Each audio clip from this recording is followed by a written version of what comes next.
one of the reasons that I'd left Forsyth County is that in 1987, there was a march to object to the fact that this was a white county.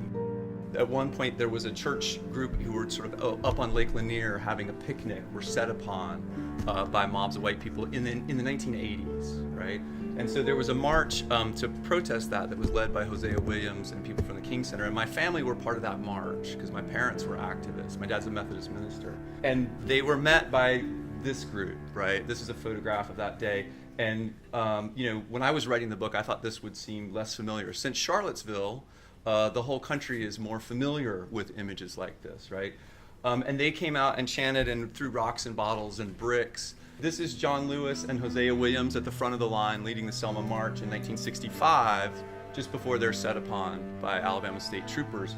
And there's Hosea in the overalls in 1987, 22 years later, engaged in precisely the same kind of activism, right? And being set upon by the same kind of mob.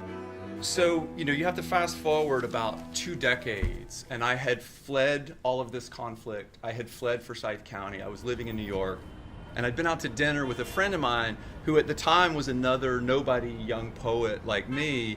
Her name's Natasha Trethewey, and if there are any poetry fans in the room, she's not a nobody poet anymore. She said, "Why have you never written about that, about this white county where you were raised?"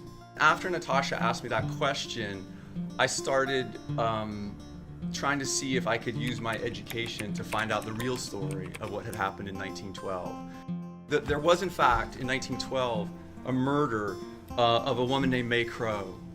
And these 2 boys were hung for the crime. 5,000 white people came out to celebrate the hanging as a kind of festival day, like a picnic. This had always been told to me in kind of mythic terms with the names and the dates and the places stripped away. So I became interested not just in the fact that this episode of racial cleansing, this terror, had happened in my home place, but that somehow in 75 years they had erased all sign that it ever occurred. These children were part of the 1,098 black residents of Forsyth who fled over the course of about 2 months. The terrorist attacks, arson, gunfire, lynching, and the threat of lynching succeeded in driving out 1/10 of the population of Forsyth County. The night riders fired shots into front doors, threw rocks through windows, and hollered warnings that it was time for black families to get. But of all their methods, torches and kerosene worked best, since a fire created a blazing sign for all to see and left the victims no place to ever come back to.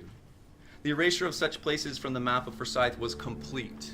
Today, all that's left are a few scant details about the dates on which churches were founded, lot numbers of the land on which they stood, and the names of a handful of ministers and worshipers who once gathered there.